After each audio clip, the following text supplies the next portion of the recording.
So, Rupert Read, thanks very much for joining us on Hermitix podcast. We are going to be discussing I've taken most of my research and questions from a very concise, I would say it is a book, but it's a book of a discussion. This Civilization is finished, Conversations on the End of Empire and What Lies Beyond from 2019. But we'll also likely discuss, hopefully I'm right in saying it's your most recent book that I know is probably your most recent book related to energy in the future, Parents for a Future from 2021. I'm not going to say it's your most recent book because I've noticed, I hope this is the same Rupert Read. You've also done a lot of work on Wittgenstein, I believe. Yeah, that's the same Rupert Read. I went to a conference once and on Wittgenstein and met somebody there, and we were talking about Wittgenstein and stuff. And this person said to me, and you know what, it's really interesting. It's so surprising. There's a person with the exact same name as you who does all this environmental stuff as well. Well, that's why I had to double check because So I looked at the energy stuff and then I was like, hang on, the Google gave all these other books. So then I double checked on your website. I was like, oh, wow. Okay. I recently did an episode on Wittgenstein. Strange character. I love Wittgenstein. I think he's misunderstood, basically. But there you go. I mean, my view is that these two things do actually connect. That it's not an accident that Wittgenstein was a major critic of progress. We can get into that. Now. But for those that don't know you and aren't aware of your work, just tell us a little bit about yourself and what it is you do, because you have quite an eclectic sort of life. Well, yeah. So I'm a teacher at the University of East Anglia, where I work the majority of my time, and I do Wittgenstein. I do philosophy and film, philosophy of science, environmental philosophy. In recent years, I've become more and more involved in environmentalism, although that hasn't come from nowhere. It's been a long-standing interest of mine. I was very active many years in the Green Party. I was a Green Party councillor. I threw myself into Extinction Rebellion when that began in 2018 and was in Extinction Rebellion for a couple of years. I'm now seeking to co-create what I call a moderate flank as opposed to a radical flank in climate activism. And that's also taking up quite a lot of my time now. I'm running a new organization called the Moderate Flank Incubator, about which hopefully you might be hearing more in the next year or two. Mm-hmm.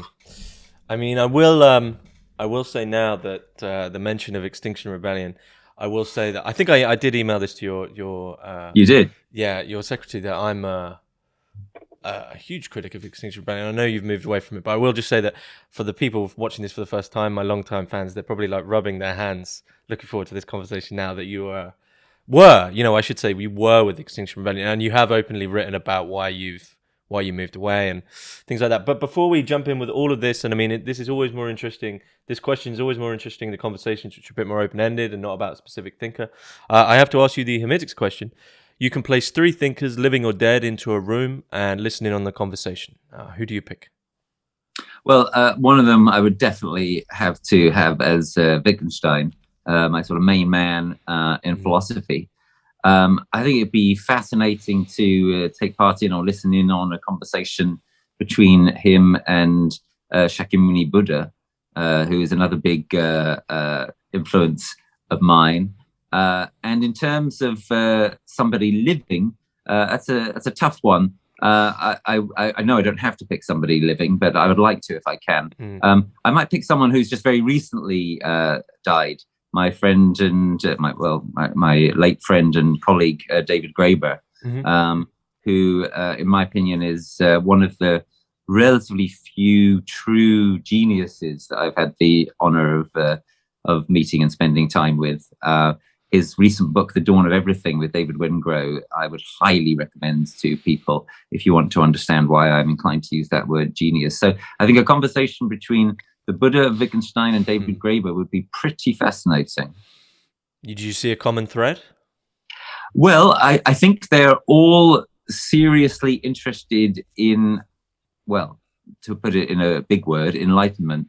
Put it in a slightly less big word, liberation, true freedom.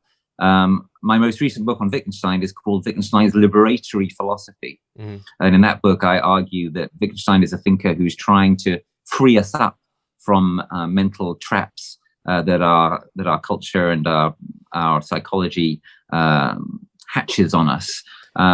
And in a very similar way, the Buddha was fundamentally interested in freeing people. And Graeber is, of course, well known as a contemporary leader in anarchist thinking. So that would be one serious common thread. Out of interest, have you read Miles Hollingworth's biography of Wittgenstein? I have not. In fact, I don't think I've even heard of it. So that was who I interviewed, and you know, I went into it hesitant because the reviews were, but I basically will say that I'm in disbelief that a book like that was, you know, I think it's Bloomsbury even allowed it to be published, because it's so radical and really puts forth the position that Wittgenstein is coming from a place of love and spirituality, and he's somewhat of a mystic, basically. And I was reading this in awe of the fact that this was ever written, because people think of Wittgenstein, they think of the style of the Tractatus, and they think of this very constrained, Russellian, you know, analytic, oh God, you know, here comes the symbolic mathematics sort of thing. Yeah. And that's not Wittgenstein. I don't, you know, and I'm sure you'd agree with that, Well, I would agree with that. So I should look out for this book. I'm quite a fan of Ray Monk's biography of Wittgenstein, which has an aspect of this in it. But yeah, certainly for me, this is an important aspect of who Wittgenstein was. And that's one of the reasons why I would align him and the Buddha. And I have done so. I've written about Wittgenstein and Buddhism and the things that they have in common. So this sounds most intriguing. Well, we can talk about it at the end, and I'll link you things. So do you think there's a link between these three people and, you know, the work with sort of the, you know, the future? I mean, do you think that concept of liberation is really what we need to develop a foundation going into the idea of a future civilization as well? Yeah, we need to free ourselves. One of the first and foremost things we need to free ourselves from is the assumption that this civilization is going to continue, because it isn't. And that's the fundamental thesis of my book that you kindly mentioned. This civilization is finished. People hear the title of that book and they're like, oh, wow, so you're saying that we're going to collapse? And I then have to explain to them, no, it's not as simple as that. We're probably going to collapse, but we may not. There is a possibility that we could transform everything in such a way that we don't collapse. But if we do that, what comes out the other side will be so different that in no meaningful sense will it be the same civilization. So this civilization is finished. But in order to really get our heads around that, to really take it in and to really act accordingly, we have to free ourselves from the assumption that this civilization is going to go on, which is a difficult thing to do. Because the civilization that we're in has such scale and such power. The problem, of course, is that the power over nature that we've developed is increasingly coming back to bite us. And that's one way of putting the fundamental problem that we now have. So, yes, I would definitely say that true freedom of thought is required more urgently than ever at this time. Do you see a certain point in time when we were tip top, when it was peaked, and we started to go down? Is there a time you look back to and you think, yeah, that was the glory? Those were the glory days. Well, except the thing is, they weren't really glory days, because the problems were already built in, and there's much more that's wrong with this civilization than just the fact that it's likely to collapse. There's incredible injustice. There's incredible anomie. A widespread sense of purposeless and pointlessness. There are numerous aspects of this civilization which we could critique. I mean, one that I'm very interested in, which is relevant to what we've just been talking about, is that we pride ourselves on being a place, as it were, where we are individualistic. But actually what we have, it seems to me, in our civilization primarily is a sort of gigantic emulative conformism. So even the one thing which we suppose ourselves to be, you know, really good at and to have succeeded in, we actually haven't succeeded in.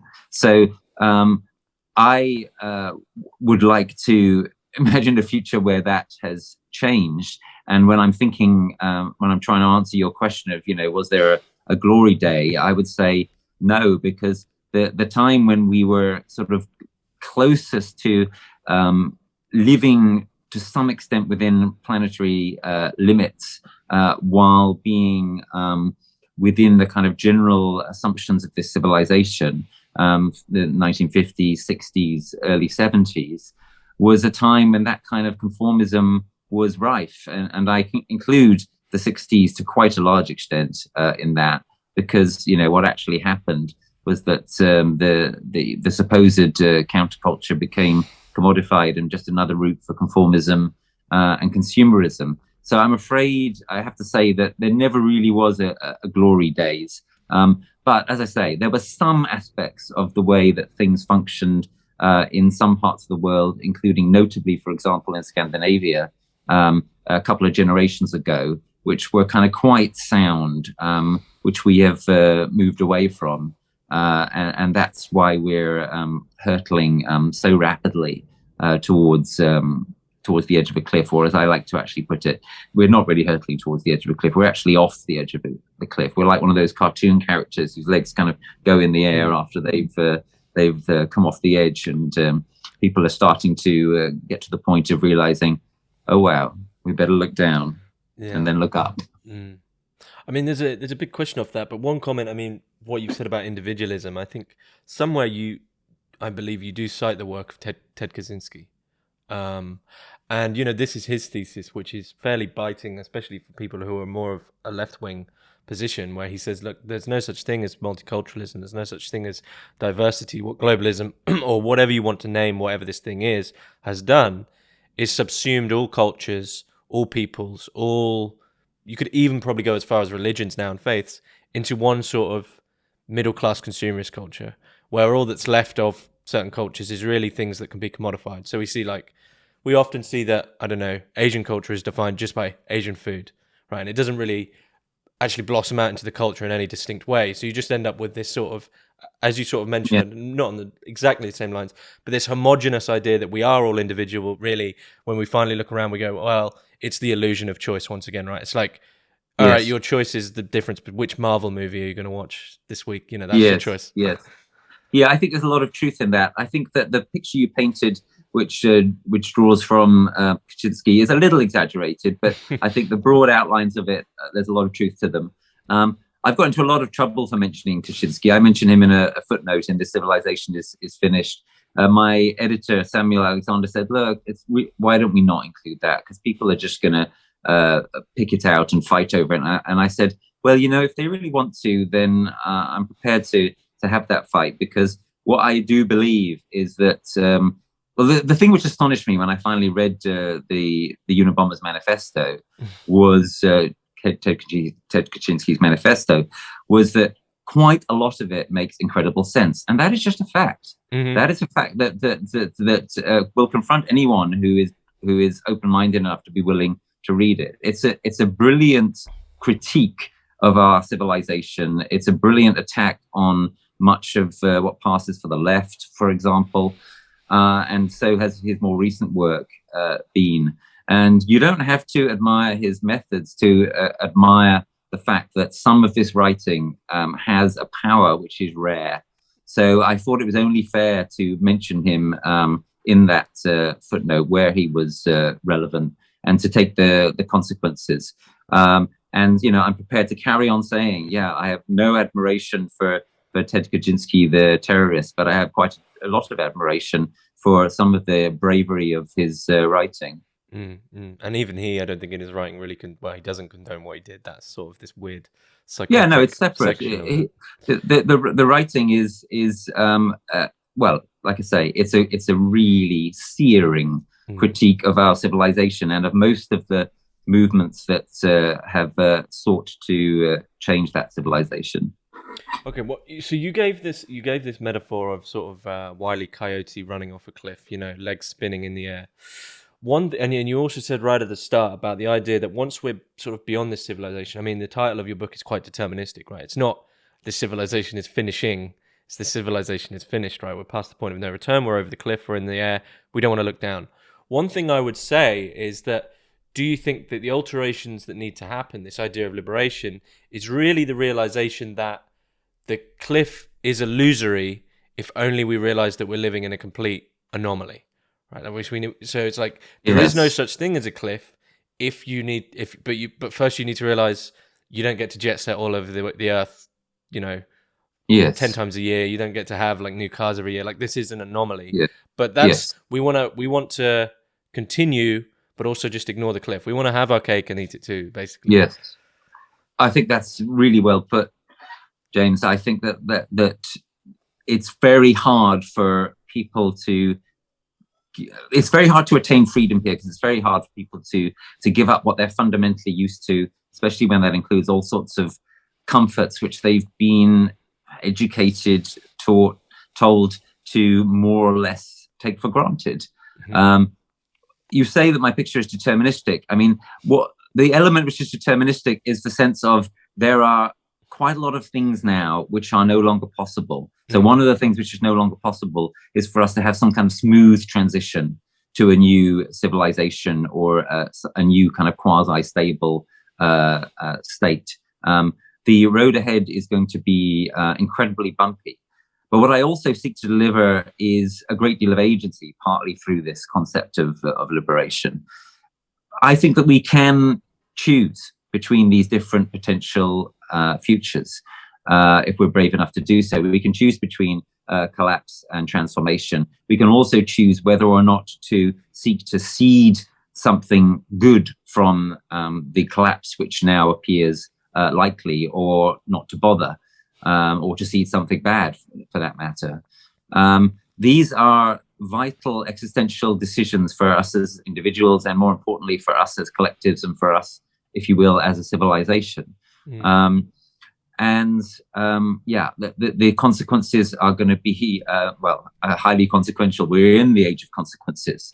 We are not anymore at a time where it is possible to avoid a lot of the very, very serious bumps that are coming. But it's all about agency, and that's again why I mentioned Graeber earlier. One thing which this book, The Dawn of Everything, brilliantly offers to people is a sense of profound agency as to what our civilizational forms are. The notion, for example, that there was some kind of inevitable steady transition, often called progress, from the Stone Age to agriculture, to states, to the Industrial Revolution, to whatever is supposedly next. That notion is really blown to shreds by Graeber's final book. And it gives one this tremendous sense of the future is ours to make within the constraints that are imposed upon us by the mistakes and turnings that have been made so far. So, human beings really do make their own history, but not under conditions of their choosing. I mean, there's a couple of things there I'd like to touch on. I mean, firstly, this notion of progress is immediately one of the things which, if we're progressing, it has this inherent bias towards the idea of anything that's going back is like a retrograde or an archaic return. Right? Yes. So, we can't go back because we got to keep going forward. But equally, and I mean, this, in a certain sense, actually, it all ties together, as you said, leads us already back to Wittgenstein in this notion of the quantified mind, this like, right, we do the next step, and now we're quantifiably going forward, and we can sort of, put it down on a spreadsheet, like the GDP has gone up this year, right? Okay, whatever. Absolutely. And the real overhaul that I think needs to happen, and possibly you'll agree, is we need to not return, but we need to transform back to the idea of a qualified form of living, of qualification, of quality, of depth, which I think is really what Wittgenstein is going towards. When people sort of, especially the style of the Tractatus doesn't help towards this, but this is really what he's trying to reveal. I think is a sort of a depth of quality in relation to communication and what's going on, and not a sort of a quantified sort of system of blocks. It just doesn't work. Yes. Again, I think that's pretty well put. I think our civilization has put a measurability up on a pedestal in a way that is dangerous. It has tended to favor quantity over quality in a way that is dangerous. I think someone who exposes very well is the book Zen and the Art of Motorcycle Maintenance, which some listeners will probably know. And I would definitely count Wittgenstein as someone who is strongly in this camp. A sort of crazy, lovely little anecdote which expresses this is when Wittgenstein was designing the amazing house which he was the architect for in Vienna. He went into a room one day that the engineers and workers had been working on, and he looked into the corner and he said, that corner, the ceiling is half a centimeter too low. And the engineer guy in charge of the workers said, "You can't possibly know that. You can't possibly see that." And I said, "I'm telling you, it is. Measure it." They measured it, and it was. And the engineer said, "Well, anyway, what does it matter? It's half a centimeter." And we said, "Of course it matters. What could matter more?"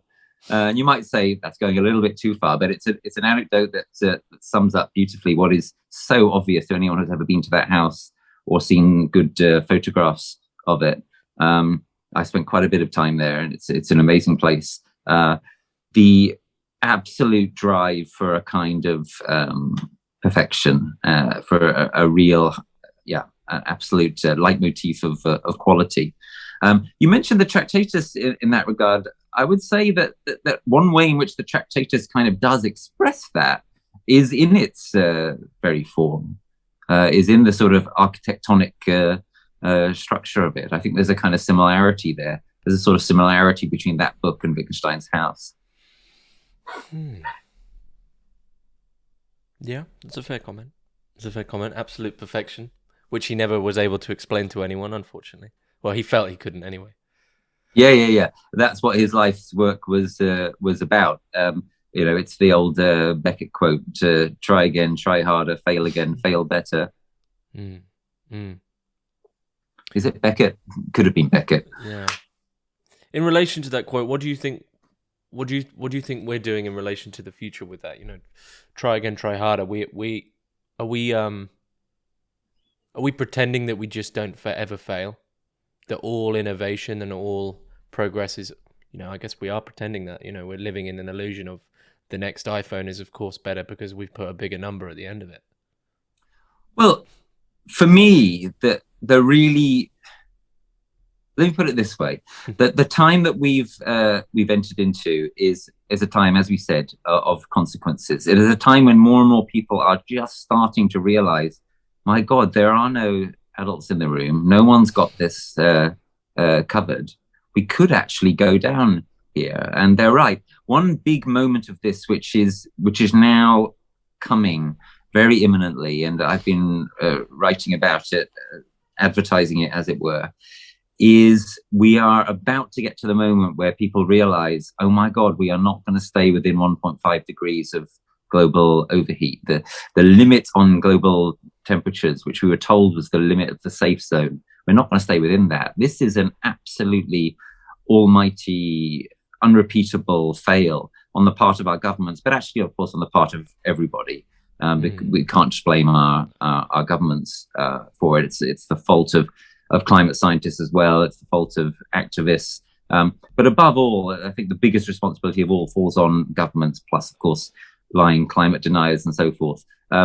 When people get to the point of being able to accept, which is going to be very hard, that we are out of the safe zone, that 1.5 degrees is gone, that's going to be one of these big sort of markers of the way that our civilization, which is too big to fail, nevertheless seems to be on the point of failing. But these kinds of failures are not completely inevitable. Again, I come back to the point of agency and the kind of stuff that Gray was talking about in The Dawn of Everything. He's talking there about, for example, societies and civilizations that succeeded in getting rid of tyrannies and had successful ways of living more or less cooperatively, more or less democratically for centuries, sometimes for many centuries. That kind of thing is not inconceivable even now. And I think it's my view as to what's most likely to happen, as I argue in this Civilization's Finish, is the most likely outcome at this point is that our civilization will collapse and that new civilizations will emerge from it. And as I say, those could be better in various ways than our own.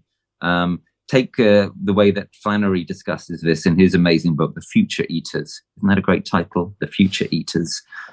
So we are future eaters right now, and there have been future eaters before us. He's especially interested in Australasia. he's very interested in the way that there seems to be a paradox. On the one hand, you have indigenous people all over the world who are still there, obviously much smaller numbers, at least percentage-wise, and often in absolute numbers. Indigenous peoples who are often living in a good state of harmony with their environment. But on the other hand, what Flannery points out is that it appears as though in significant parts of the world, in former times, indigenous peoples exterminated their megafauna, exterminated the large animals that lived there. This seems to have been the case in quite a lot of the world outside Africa. Well, how do you reconcile these two things? What is the way through this paradox? And the suggestion that Flannery makes is the way through this paradox is, well, they learned from bitter experience. The ones that didn't learn went out of existence, and the ones that remained were ones who learned from this terrible series of mistakes and devastations that they set in play. Now, the point for us is, if we go down the same track and eat our future, there is a real risk that we will eat it so badly that it will be irrecoverable from. We won't be able to learn. But I still think that the more likely outcome than that is the scenario that I describe now as the Phoenix scenario, which is that new civilizations will rise from their ashes. But just how bad the ashes are and just how much we're able to pass on through the bottleneck that may be coming, these are very, very important questions for anyone serious about thinking about a long-term future for our species. I mean, you mentioned it before, and it seems to be a big issue for you, especially in relation to liberatory politics, I guess, in a way. This idea of agency, and this is something that I've asked sort of everyone who's come on, come on to discuss collapse and the future of civilization, which is really, you could take something like Amazon as an example. Generally in the news, big companies such as Amazon get the, in my opinion, the raw end of the deal, because they said, "Oh, look at the carbon output of Amazon or whoever." And my sort of opinion is, well, who is it who's buying things from Amazon? So it's the question of, okay, well, who, the individual consumer offloading their responsibility. Once again, for me, goes back to this question of, we basically, the hardest thing for us to do going into the future is basically to accept that the way we're living our lives is just completely not normal. Yeah, I think you're completely right. Look, I think this is something which Extinction Rebellion has broadly got right. And let me explain what I mean by that, and you see if you agree or not. The Extinction Rebellion idea of, look, we're not going to go in for the thing that leftists and anarchists standardly do of naming, shaming, blaming, calling out, being very angry and shrill. We're rather going to say, we're all in this together now, and that's symbolized by the idea of having citizens' assemblies to try to sort out where to go next. And we're all complicit. Some of us are much more responsible than others. I think it's fair to say that climate deniers, that large corporations, that most governments bear a much larger share of the responsibility, the guilt for the situation that we're in than you or I do, let alone children growing up in Bangladesh or what have you. Mm-hmm. But we are all, to some extent, implicated in the failing civilization that we're a part of.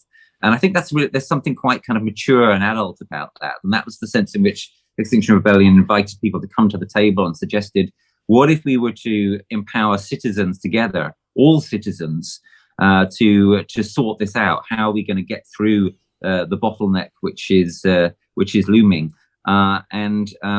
It's unavoidable that there's going to have to be a big reckoning and a big change in the way that we live. It's certain, in my view, that this civilization is finished. It's certain that the future is going to be more local than the present. It's certain that people are going to be consuming less. You can try to keep these certainties at bay for a little bit longer, but if you do, then you end up just making it more likely that the crash, if it comes, is severe or even terminal, and that the ashes are worse than they need to be. Mm. Well, I'll admit, I agree with the idea, but I think the ideal needs to be put into practice more, in the sense that I think it's a net negative. I think protests about these kind of things are net negative because they tend to just frustrate everyone who's in the way of them, who wants to just, at the end of the day, most people do have to just, the unfortunate reality, right? Most people do have to just get to work. So when you've got people blocking roads and things, and then that's put in the news, the majority of people just end up extremely frustrated, and then they sort of project that and offload that onto the general idea of climate change in general. So I think that the better thing for these people to do is to say, well, if you, for instance, if your thing is we're going to move to a localist way of living, well, start doing that. Start building those networks instead of going into the center of London in a load of tents and whatever. But I'm not going to deride them. Well, let me just take that up briefly. So I would say in terms of what we did in Extinction Rebellion in 2018 and the first half of 2019, I think it's pretty clear that it worked. Of course, people got frustrated. That was, in a way, the point. The point was to force a national and to some extent international conversation by, in April 2019, staying in the streets for 2 weeks and doing, by the way, some kind of real prefiguration there. So, for example, on Waterloo Bridge, there were these wonderful little skate parky things, and there were plants and all sorts of stuff. I called it the Real Garden Bridge for a couple of weeks. We forced a national conversation, and a lot of people got very annoyed. But what also happened was that we broke through. Climate consciousness got shifted, probably permanently. We got Parliament to declare a climate and environment emergency. Opinion polls showed that the majority of people didn't like Extinction Rebellion, but the majority of people agreed with what Extinction Rebellion was saying, whereas they hadn't agreed with it a couple of months before. Okay. And we then influenced the government to bring in a net zero law. Now, the question, and where there might be less disagreement between you and I, is, well, what happened next? My view is that you can't just go on blocking roads forever. So I argued that we should start to pay more attention to those with a higher level of responsibility for the issue. So going into the city, for example, which to some extent we did. And I also have argued, especially more recently, that exactly as you say, James, the thing to do is to start to be the change ourselves and to start to build the new civilization from the ground up. And there's more and more people either in Extinction Rebellion or who used to be in Extinction Rebellion who are now doing that. And that's broadly consonant with the with what I call the moderate flank. So Extinction Rebellion and Greta, the radical flank, they created a space. They blew open the political argument. They pushed wide the Overton window in the technical term. But it's now necessary for a lot more people to march through that window and to start to actually build stuff in our geographic communities, in our workplaces, from the ground up, of the kind that we need. And that's the effort that I'm now leading under the, well, not leading, I'm leading along with a lot of other people under the heading of the moderate flank. Do you, before we head into what the moderate flank is and what its aims are, I mean, do you think that there's a certain aesthetic which is still coming from the foundations of the 1960s counter movement, which is really where we can see the beginnings of that Western appreciation of nature, and from hippies who are, really, where are they now is always the question, right? Which you sort of addressed at the beginning. But this an aesthetic which has come from that, which is actually more harmful than good. So, for instance, a lot of climate change people push the idea that eating a meat-free diet or veganism is better for the environment, which fundamentally it isn't. And basically it would be fundamentally impossible to eat a vegan diet in the UK if we were to live in a sustainable UK. And other things along these lines, for instance, like when you talk about people, what I mean by this is when we talk about people being the example, it's once again back to that question of, well, if you want to be the example, you literally, as far as I'm concerned, you can never take a flight again in your life, because the carbon that you're emitting from going on a flight is just insane compared to the average year of consumption, and many things like that, for instance. But people don't want to make these sacrifices. Like, I think the thing is, people just don't want to make a sacrifice. They also still want to abide by this pseudo hippie aesthetic that is more of a virtue than an actual reality. Well, look, in terms of the flights thing, I don't fly anymore, and I'm hoping to keep it that way. But to be honest, I think that's a lot less important than the fact that I try to campaign for a better world, and have had some success in doing so over the years, especially recently with Extinction Rebellion, and now perhaps with the moderate flank. We'll see. The jury's still out on that. In other words, I believe that it's what we do collectively that matters a lot more than what we do individually. And I think that the whole way in which there's been this emphasis on, well, if you want to be a climate activist, you have to live a sort of completely perfect life. I think that's misplaced. I think that's an attempt to get people to be scared to become climate activists, which is very unfortunate. As I was saying a few minutes ago, it seems to me that it's fine to say, look, we live in a civilization that makes it very difficult to avoid burning quite a bit of carbon. It's not super difficult to avoid taking flights, that's true, but it is pretty hard to avoid traveling around quite a bit. It's pretty hard to avoid having a mobile phone these days, or at least a computer. The more important thing is for us to think together about how we're going to co-create a future in which it's much easier not to do these things, or not to do them to excess. And that's really, I think, the key points here. Yeah, no. I'm in agreement with that, and I mean, you'll understand that discussion is then networking out into not just conversations around energy, around sustainability, around the practical reality. That's a conversation which is going out into the heart of consumer capitalism, and having to uproot 50, 60 years of cultural acceptance regarding what a normal life is, which is and the idea of, well, you can't leave people in a vacuum. So this myth of progress, this consumer culture has really become, for most people, their equivalent of religion, right? You get upset, feel any certain emotion, you can go buy something and it will fill the void for a certain amount of time. So I would say it's a spiritual question, and I think from reading your work and reading your recent essays, this is the conclusion that you've come to as well. I think that's right. Could I just say something on that, which is that the fundamental point there, it seems to me, and we've already touched on this, is that the crisis we are in is much bigger than a crisis of political economy. It's bigger even than an ecological crisis in a certain sense. It is a civilizational crisis, and that means that it is, among other things, a spiritual crisis. And what I mean by that is it's a crisis about the most fundamental aspects of how we live and who we are, and how we relate to what's most important, to what's most significant. Do we have any sense of anything being sacred, of anything being not the kind of thing that can be damaged or lost, without that damage being in some sense felt as irreparable, or even in a certain sense impossible? So I think that our crisis is clearly, I've called it recently sometimes an eco-spiritual crisis. And ultimately we're talking about a kind of paradigm shift for our civilization, or really for most of humanity in general. And as I say, basically, a paradigm shift is going to come. It is going to happen. The question, the issue which is open to our agency potentially, is what is it going to look like, and how complete is it going to be, and how much democratic buy-in, if you will, is it going to have?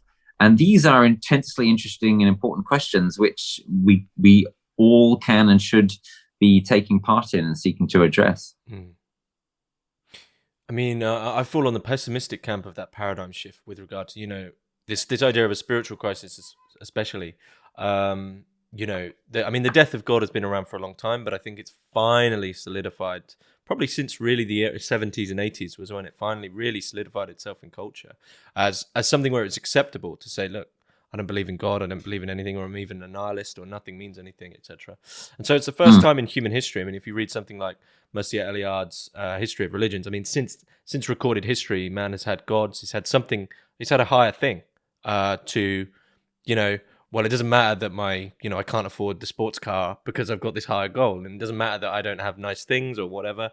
I've got this higher thing and a higher belief system. So it's Yes. like the first time ever, and once again another anomaly where we've had the true void, an acceptable void, and it's not really being spoken about either. So that's had to be filled. So I think the paradigm shift is almost like a double negative where nihilism sort of eats itself, and the people who were in that culture no longer have that culture, and the band-aid's torn off, and you have to look into the heart, not to get too pretentious, you have to look into the heart of the abyss, but with Yes. equally with no ability to go buy a flashy sports car to quickly push the pain Yeah. away, right? That's So right. what do you do in that moment? Where do you go? And I mean, Yes. for writers such as John Michael Greer, and I lean more on this side, I mean, he jokes in his book Dark Age America about the collapse of America, about all the boomers, when this happens, just putting all the Xanax into a punch bowl and having one big farewell, because this is the equivalent of Death of God 2.0. They can't Yes. have their religion anymore, so why would they want to be, if I can't go on a cruise 4 times a year, then what's the point of being alive? Yes. Yes. But maybe you're probably more optimistic than Well, what I really think is that we don't know, and that Mm. there is quite a lot to play for. I think that John Michael Greer is a superb writer who gets a lot of stuff right. I think he's too confident that collapse is certain. I think also, interestingly enough, though, he's also too confident that it's going to take quite a long time. I think it's quite possible that if it comes, it could be quite quick and with extreme prejudice. I think we don't know. I think that the situation we're in is sufficiently vast and unprecedented that anyone who claims to know is should already be suspected. We should be suspicious of them on that basis. So yeah, I think there is a great deal to play for. I think that our moment is, as you say, very much a kind of continued, long, fuller sort of Nietzschean moment. Nietzsche as a philosopher has been enormously important to me, just sort of in there behind Wittgenstein. Where I perhaps disagree with you is that I think that part of what is to play for is the extent to which it is possible that there will be positive, broadly spiritual developments quite soon. And I see some of them starting to happen already. So there's a tremendous book by Bron Taylor called Dark Green Religion, which is one of the most encouraging things I've read in recent years. He basically argues that a sort of shift towards eco-spirituality and more generally what he calls dark green religion is underway. I think I think that's probably right. I've been thinking a lot about this recently, and in fact, I'm just in the earlier stages of starting to write a book about this, about eco-spirituality. One of the things the book is going to seek to do is to argue the case that the time we are moving into is a time for a kind of something like pantheism or panentheism.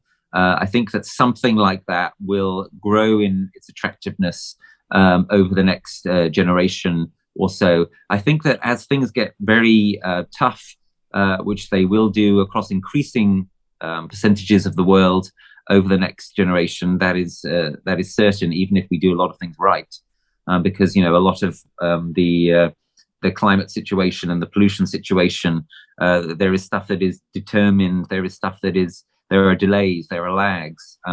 So even if we start getting things right now, which seems pretty unlikely, it's going to take a long time to getting anywhere close to turning things around. I think that in the tough times that are coming, people will be really searching for, they'll be hungry for meaning, and the most natural form that's going to take, I think, is one form or another of eco-spirituality. As I say, I think pantheism or panentheism may well be the way it goes. A little bit like what you have in Avatar. As you may be aware, I'm a big fan of Avatar, and I'm very struck by the fact that Avatar was for quite a while the biggest grossing film in history, despite the fact that it's this extraordinarily radical film about an American who literally turns against every aspect of his inherited culture, seeks to become indigenous, contacts a sort of ecological Gaian sort of deity, and as a result, manages to win in a situation where defeat seems absolutely inevitable. I think it's extremely interesting that that film made such a powerful resonance with so many people around the world. And this despite the fact that in the biggest country in the world, China, it was effectively banned because the government was afraid, understandably, that it would ignite land revolts, revolts against land grabs. And it's encouraging to me that the sequel to Avatar is finally coming later this year. Maybe it'll be rubbish, but maybe it will continue in the same vein, and maybe it will be an opportunity for developing some of this, I think, potentially emerging planetary consciousness in the maelstrom of what we are going into. But as I say, I think the fundamental thing is that we don't know, and that there may therefore be quite a lot to play for. So I normally ask a question regarding, practical things of what we should do and what should we, thinking, reading, and looking at. But I don't often do this, but let me sort of ask a fantastical question. Let's say you live, or you're frozen, and in 10,000 years you're reawoken, and you do some reading. You look around the world and you realize we're in this exact same situation again.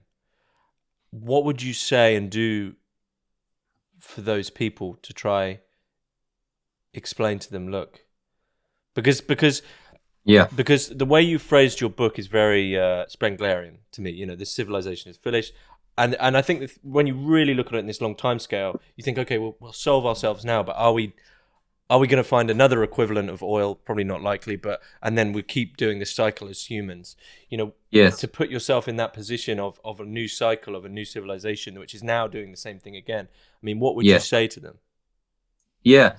What a super question. Before I get to it, though, let me just offer a mild potential critique of it, which you hinted at.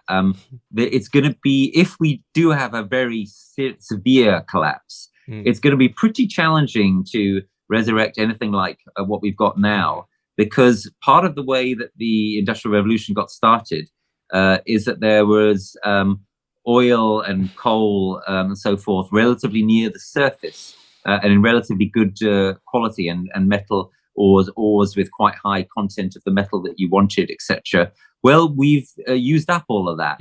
This is one of the premises of Margaret Atwood's trilogy, as you may know, the Mad Adam trilogy, where she suggests that the collapse which she envisages in that trilogy, beginning with Oryx and Crake, very horrible, very powerful book. That collapse, she argues, there will be pretty much terminal for this reason that I've just offered. But put that one aside for a second, and let's take your premise. Look, what I would do is and maybe I would be, a voice in the wilderness, but what I would do is the same kind of thing that I've been in a way doing here, right? Which is a bit like what Flannery does. I would say, look, it is imperative that we learn from the past. That's the wonderful thing about being human beings, right? That we have at least the capability to learn from what we've done right and what we've done wrong. That history is a sort of unidirectional, in a certain sense, process. That it is a process where there is always some advantage in coming later rather than sooner, as well as obviously some disadvantage as well. And you have to make the most of that advantage. So what I would urge, if I were woken up in 10,000 years' time and we seem to be in a broadly similar situation to the situation we are in now, I would say, for goodness sake, because I'm assuming that the premise of your question is, we have collapsed, but then there's been a kind of rebuilding to something similar to what we've got now. I would say, for goodness sake, don't make the same mistake again. And again, this is where someone like Graeber is relevant. There have been societies that have learned, and Flannery, there have been societies that have learned from their mistakes. We really ought to be able to be such a society now. And if the situation recurs in the future, so ought they. Of course, it would be difficult for them if there are no good historical records. But I suppose that's where me being revived comes in, as the messenger who substitutes for those records. Okay. Yeah, I mean, that's the best, most hopeful answer you could give. I mean, the records, if peak oil is basically is a reality. I can't see how people can't grasp that, but for some reason people can't. I mean, there's the The trouble with peak oil is that it's not come quick enough, right? The trouble with peak oil is that we've still got so much of the stuff that we can fry ourselves with. So you're right. Of course, peak oil is a reality. Well, I but think we're close. It would be in some ways, it would have been better if peak oil had crunched harder and faster. Well, it's interesting to me to see the reality, which I thought was going to come slower, come true. I mean, whether or not some people would say, well, it's artificial inflation with the oil price, but the ultimate reality of there is going to come a price per litre where all of a sudden tens and thousands, hundreds of thousands of jobs with regard to their income and the commute cost is not possible. And that's basically, for me, I think one of the first visible signs of collapse is certain people suddenly asking their employers to work remotely, but equally that entire infrastructure of internet is based off the same same global structure. I mean, the UK is, I looked at the data the other day, the UK is actually doing fairly well for sustainable energy. I think we're at 30%. So I think the UK's collapse would, I think our vital energy will be kept up. I think it will be fairly slow here, but other places, not at all. But yeah, we're looking at the, I sometimes, well, let me give an example. So before I gave up flying some years ago, I visited Oman. And I looked at the way that development had occurred there, and urban sprawl and suburbia and so on. And I just thought, my God, a couple of generations ago, this place was all, little kind of fishing villages and so on. And now they've just built the whole thing around the motor car and around patterns of growth and development, so-called, which are the definition of unsustainable. And I just felt so kind of sorry, and such a sense of stupidity if we think about it on a long scale. So I don't disagree with you. There's a hell of a lot that is going to go at some point. My point was, if it was going quicker for that reason, then that would probably have given us a better shot at avoiding eco-driven, climate-driven collapse, which is still the thing, as you'll be well aware, that I'm most worried about. As I say, I do not think it's inevitable, but I think that we are getting into the territory now where it's getting harder and harder to stop it, and whatever is coming is going to be unbelievably bumpy, and there's going to be a hell of a lot of adaptation to do. Mm-hmm. Well, I think near the end here, we could touch on this, this idea of the future, what to do and what to teach. With your book, Parents for a Future. So, what's sort of the purpose with this? So, Parents for a Future, it's a book I'm very proud of because I really like the way it's written. I think that I hope readers have this experience. I have some feedback suggesting that they do. That it's actually, despite the challenging topic, a kind of a pleasure to read. There's something sort of essayistic and literary about it, or at least that's what some people have told me, and that's what I like to think. In terms of the content, well, it's already implicit in the title. The idea of the book is, if you are a parent, or if you're not a parent, and I'm not a parent, if you are an aunt or an uncle, or if you are a foster parent or someone who has any young person in your life, if you're any one of pretty much any of us who have some kind of serious affective relationship with the next generation, then we are in a unique point now where it's no longer possible for us to take care of our children, etc., in the traditional way, by just helping them to get ahead in a good school and keeping them well and making sure they don't get knocked down by cars and so forth. Because what's coming is going to sweep everything away unless we change what's coming. So the book takes you on this kind of logical journey with all sorts of, I hope, artistic flourishes and sort of spiritual exercises in there and so on, but a kind of logical journey from the premise that you care about your children, or that you care about some beings in the next generation, through understanding that if you care about them, then you really care about them. Then you have to make it possible for them to care about their children too, and this iterates indefinitely into the future, to the conclusion that we have to act in ways that are not restricted to the ways that people have traditionally taken care of their children. There has to be a more collective care. We have to become parents of the future. And one of the ways in which I suggest that this should happen is through what I'm calling the development of a moderate flank, that we need a huge number of people who would never be attracted by something like Extinction Rebellion or Fridays for Future to start to take action in their workplaces, where they live, in their religious organizations, to make it possible for there to be this kind of future in which we do get generations succeeding generations, and in which life is not nasty, brutish, miserable, and short, but something much hopefully better than that. And I still think that is possible. And in fact, I think we can actually get a great deal of meaning from facing up to this spiritual and civilizational crisis. So suggesting to people that it's imperative to build this moderate flank, and to do so quickly, because governments are chronically failing us. The failure to stay within 1.5 is going to be a way that gets more widely understood over the next year or so. But there are many other examples. That's the fundamental direction of travel that I'm suggesting. So how do people get involved? Well, you can go to the website parentsforafuture.org.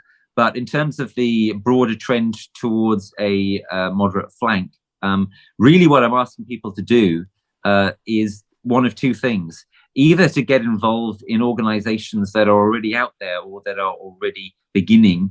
One example would be the Climate Emergency Centers Network, which is springing up, which is trying to actually make possible on the ground the kind of mitigation and adaptation that we need all over the place, all over Britain and beyond. Another example would be an organization like Lawyers for Net Zero. So whatever your job, but especially if you're in some kind of profession or activity which has some relevance to the matter under discussion. So lawyers, auditors, insurers, people in public transport, people in the food sector, the list goes on and on, to try to start to make your sector, your firm, your workplace, your sector into something which actually is compatible with the kind of future that we need. So if one of these organizations already exists that you could be a part of and make a meaningful difference in, to get involved with that and make a meaningful difference. And if it doesn't, to create it, because that's really what we need. That's a part of what we need. We need a lot more people where they live, where they work, where they pray, etc., to actually step up and show a bit of leadership, along with other people doing the same kind of thing all over the place, to co-create this future. Because, in the classic phrase, if not you, who? And if not now, then when? And I do think that quite a lot of people are starting to wake up to that. Avatar was one sign of that. More recently, we've had the unexpected success of Don't Look Up. And I think quite a lot of people are looking up now. And a lot of them are still not sure what to do. My invitation is, if you see an organization which is doing what should be done, throw yourself into it. And if you don't, then create it. Sounds very clear. Whereabouts can we find your work? Well, thank you. It's quite easy to find through the magic of Mrs. Google, but rupertread.net accumulates quite a lot of stuff together. People might also want to follow me on Green Rupert Read. That's READ, read as in book, and I do. That sounds great. That seems like a good place to finish up. James, it's been a pleasure. Yeah, Rupert Read. Thanks very much.